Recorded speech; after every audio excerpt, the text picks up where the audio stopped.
नरेंद्र मोदी वक्फ के वक्फ यूज़र को इस तरह से ख़त्म कर रहे हैं कि अगर कोई डिस्प्यूट होगा या गवर्नमेंट प्रॉपर्टी होगी तो वक्फ यूज़र नहीं रहेगा।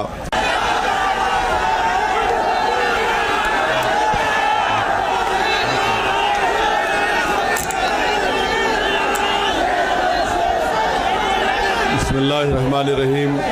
अस्सलाम वालेकुम वरहमतुल्लाहि वबरकातुहू। सदर मोहतरम ऑल इंडिया मुस्लिम पर्सनल हज़रत मौलाना खालिद सैफुल्लाह रहमानी साहब शहनशीन व तशरीफ़ फरमा, कौम और मिल्लत के तंजीमों के ज़िम्मेदारान, मेरे साथी अरकान पार्लिमान, दीगर सियासी पार्टी के ज़िम्मेदार, मोअज़्ज़िज़ हाज़रीन इकराम, बुज़ुर्गान कौम और मिल्लत, मैं सिर्फ आपके सामने ये अर्ज़ करना चाह रहा हूँ कि नरेंद्र मोदी की हुकूमत वक्फ बिल को लाकर क़ानून बनाने की जो कोशिशें कर रही है उनका मकसद एक ही है।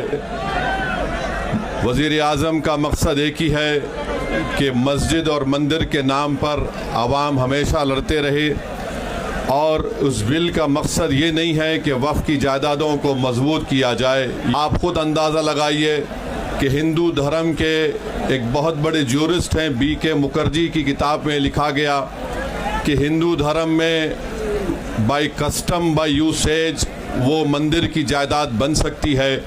तो नरेंद्र मोदी वक्फ के वक्फ यूज़र को इस तरह से ख़त्म कर रहे हैं कि अगर कोई डिस्प्यूट होगा या गवर्नमेंट प्रॉपर्टी होगी तो वक्फ यूज़र नहीं रहेगा। दिल्ली में 123 वक्फ की जायदादें हैं जिस पर मरकज़ी हुकूमत का कि ये गवर्नमेंट की प्रॉपर्टी है। कलेक्टर को इख्तियार देने का मतलब यही है कि कलेक्टर हुकूमत के हक़ में फ़ैसला देगा। जिस मस्जिद के इमाम हमारे भाई मरकज़ी हुकूमत कहती है कि वो गवर्नमेंट की प्रॉपर्टी है, अगर कल खुदा ना खास्ता ये क़ानून बनेगा तो कोई भी जाकर मरकज़ी हुकूमत की तरफ से, दिल्ली सरकार की तरफ से वहाँ पर एक नोटिस लगा देगा कि ये वक्फ की प्रॉपर्टी। हिबा को निकाल रहे हैं, ट्रांसफ़र ऑफ प्रॉपर्टी में हिबा है मगर कोई गिफ्ट नहीं कर सकता वक्फ की जायदाद को। नरेंद्र मोदी आजकल भारत के हमारे फजीलतुश शेख बने हुए हैं और ये बता रहे हैं कि अगर कोई मुसलमान होता है तो उसको 5 साल तक वो वक्फ को नहीं दे सकता है। ये कहाँ से इनको मालूम हुआ? कौन से फ़िक़्ह ये की किताब में लिखा गया?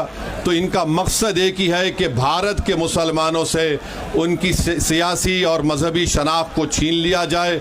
मैं आपको छीनना, इवैक्यू प्रॉपर्टीज़ को छीन लेना, ये मकसद नरेंद्र मोदी की हुकूमत का है।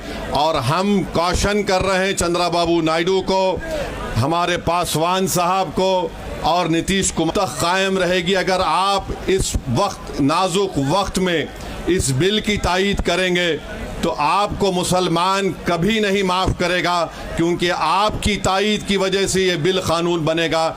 इसलिए हम उनसे भी कह रहे हैं कि आप इस गैर अनकॉन्स्टिट्यूशनल बिल की तायीद मत करिए। हमारा मुतालबा सिर्फ यही है, अगर हिंदू धर्म की प्रॉपर्टीज़ में, मंदिरों में, सिखों के गुरुद्वारा में कोई गैर सिख या गैर हिंदू मेंबर नहीं बन सकता तो मुसलमान के इस वक्त में क्यों बन सकता है? तो ये तमाम चीज़ें हैं। हम उम्मीद करते हैं कि हुकूमत इसका नोटिस लेगी। अगर नरेंद्र मोदी इस मुल्क के अमन को ख़राब करना चाहते हैं, वो मस्जिदों और मंदिरों के झगड़ों में जारी होगी।